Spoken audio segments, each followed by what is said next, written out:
Look at this image. Two smiling babies, the very definition of innocence. Now, cut to 20 years later, and listen to Mary-Kate Olsen's haunting confession. I would never wish my upbringing on anyone. That isn't just a celebrity complaint, it's the testimony of a survivor. While the world saw adorable twins in matching outfits, the reality was legalized child labor on a massive scale. Mary-Kate and Ashley weren't just actors, they were employees before they could even walk. They were clocking into a high-pressure job at 9 months old. Before they could read a single word of the scripts they were performing, they were carrying a billion-dollar empire on their tiny backs. Think about that. By the time they were 6, they were the youngest producers in Hollywood history, effectively the CEOs of Dual Star. They weren't just playing dress-up, they were responsible for the livelihoods of hundreds of adults. Every smile, every wave, every "you got it, dude" was a transaction. They were little monkey performers, Mary-Kate's own words, dancing for an audience that refused to let them grow up. But the glitz was a golden cage. Behind the billion-dollar brand was a suffocating reality that stripped them of their autonomy and their childhood. So why did they vanish? Why did the most famous twins on the planet burn their bridge to Hollywood and never look back? We're about to expose the brutal truth behind their escape. On TV, Michelle Tanner was the cherubic face of a happy family. But behind the scenes, Mary-Kate and Ashley Olsen were living a reality that was far less wholesome. They weren't just actors, they were, in Mary-Kate's own haunting words from a 2010 Marie Claire interview, little monkey performers. The truth of their infancy on Full House was mechanical and exhausting. Because of child labor laws, the twins were swapped out constantly, treated more like props than people. To get those perfect, on-cue reactions from a pre-verbal infant, producers didn't just wait for a natural smile, they engineered it. Handlers would stand behind the cameras, engaging in frantic shaking gestures, waving toys, food, or their hands wildly to startle or bribe a reaction out of the exhausted babies. If one twin wouldn't smile, she was swapped out for the other, conditioning them to understand that affection and approval were tied exclusively to their performance. As they grew, the shaking evolved into a grinding schedule that stole their entire childhood. Their workday didn't end when the Full House camera stopped rolling. While other kids were playing or sleeping, the Olsens were ushered into recording studios to churn out albums like Brother for Sale, or put on planes to film endless direct-to-video movies. They were running a billion-dollar empire before they could drive, working 18-hour days that blurred the line between play and labor. Mary-Kate later confessed she wouldn't wish my upbringing on anyone, admitting she looks at old photos and feels zero connection to the smiling girl in them. That smile wasn't hers, it was a product, manufactured by adults who shook a cue and waited for the monkey to perform. But as the twins grew up, the public's adoration curdled into something far more sinister. The adorable toddlers from Full House weren't just famous anymore, they were becoming targets of a global, digital obsession that had nothing to do with their acting. The internet, still in its chaotic early days, gave birth to a phenomenon that would make anyone's skin crawl: the countdown clocks. Strangers began launching websites dedicated entirely to a single, terrifying purpose: counting down the seconds until the twins turned 18. These weren't fan sites celebrating a birthday, they were ticking time bombs of predation. The clocks didn't just track days, they tracked hours, minutes, and even seconds, visualizing the collective anticipation of grown men waiting for 2 teenage girls to become legal. Imagine being a teenager and knowing that thousands of anonymous adults are staring at a digital timer, waiting for the exact moment the law says they can sexualize you without consequence. It wasn't just one creep in a trench coat, it was a celebrated culture. Radio jocks joked about it on air. Forums buzzed with jailbait threads. The message was loud, clear, and nauseating. We are waiting. For the twins, this wasn't just gross, it was a psychological siege. Every tick of that clock was a reminder that their privacy had been completely stripped away. They weren't people to the internet, they were a conquest. This relentless, sexualized surveillance forced them into a state of permanent defense, creating a paranoia that would define their relationship with the public forever. They learned young that the world wasn't just watching them grow up, it was counting the seconds until it could devour them. But then, the fairy tale curdled into a horror show. By 2004, the boho chic style wasn't just a fashion statement anymore, it was a disguise. Mary-Kate was disappearing right in front of the world's eyes.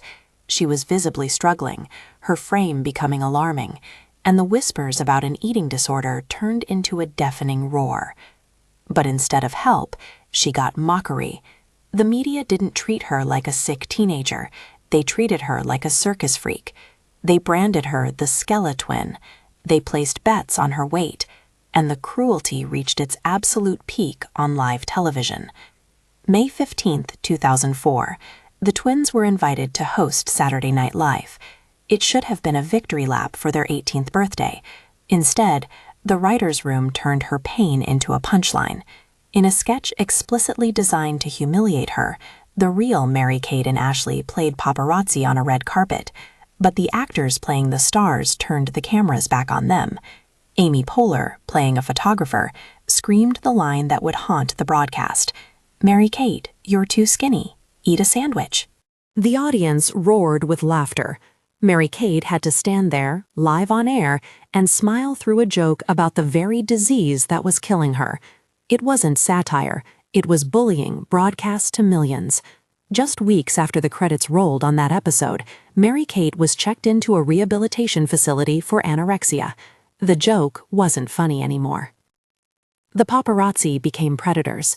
They hunted the twins like animals, swarming their car and blinding them with flashes. But they weren't looking for a smile. They were zooming in on her collarbones. They were hunting for evidence of her frailty, selling high-definition shots of her suffering to the highest bidder. No one asked if she was okay. They just wanted the shot. It was the emotional nadir of their lives, the moment the world decided that their pain was public property. But the darkest chapter in the Olsen saga isn't about fashion. It's about a phone call that changed everything.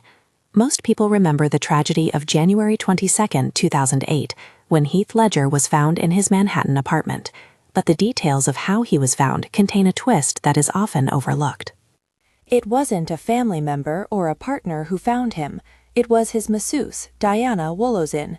When she walked into the bedroom and found the actor unresponsive, panic set in. But instead of immediately dialing 911, she did something that baffled investigators. She picked up Heath's phone and speed-dialed Mary-Kate Olsen. She didn't just call once. She called the twin, who was thousands of miles away in California, 3 separate times. For 9 agonizing minutes, while Heath lay motionless, the focus wasn't on paramedics, it was on Mary-Kate. In a move that highlights the bizarre, insulated world of the ultra-famous, Mary-Kate didn't tell her to call the police. Instead, she dispatched her own private security team to the scene. By the time 911 was finally called, the chaos had already begun. The media frenzy was instantaneous, but the legal aftermath was even messier. When the DEA wanted to question Mary-Kate about the source of the drugs found in the apartment, her lawyers refused to let her speak without a grant of total immunity. The police eventually closed the case without her testimony, but the damage was done. The scrutiny was terrifying, and it was this precise moment that many believe forced the twins to retreat from Hollywood forever, disappearing further into the shadows to protect their privacy at all costs. They didn't just quit acting, they escaped. For 18 years, Mary-Kate and Ashley weren't just people, they were a product, a billion-dollar empire built on their likeness. But in 2004, the twins turned 18, took control of their company, and did the unthinkable. They ran. They packed their bags for New York and ghosted Hollywood. It wasn't a hiatus, it was a rebellion. When the world demanded they keep performing, Ashley looked at the scripts and realized she couldn't give 100% anymore because she had zero creative control. They were done being the canvas for other people's art, so they built a fortress instead, the Row. Notice the clothes. The Row isn't just luxury fashion, it's a disguise. Oversized coats, billowing silhouettes, layers upon layers of fabric. It was never about showing off their bodies, it was about hiding them. They literally tried to hire other people to be the face of the brand, so no one would know it was them. They wanted the work to speak, because they were done talking. And that famous stoic expression, The one people call cold or mean, that isn't an attitude problem, it's armor. Mary-Kate admitted that she covers her face because she doesn't want her picture taken. After a childhood where a smile was a contractual obligation, their refusal to perform happiness is their ultimate act of defiance. They don't owe us a smile. They don't owe us a quote. They took their power back by learning the one word Hollywood hates most: no. Today, Mary-Kate and Ashley stand atop a billion-dollar empire with Thoreau, finally respected by the very industry that once mocked them. But make no mistake, this isn't a fairy tale ending. It's a quiet, fortified victory. To achieve this, they had to dismantle the very identities the world fell in love with. They traded their visibility for sanity and their childhood for control. We laughed when they hid behind oversized sunglasses and layers of fabric, not realizing they were physically shielding themselves from a public that felt entitled to their souls. We consumed their trauma as entertainment, ignoring the warning signs flashing in front of our eyes. The uncomfortable truth is this: we thought we knew them because we watched them grow up, but we were actually just watching them survive, and that is the heartbreaking reality of their success. The tragedy is that they had to lose themselves to find peace.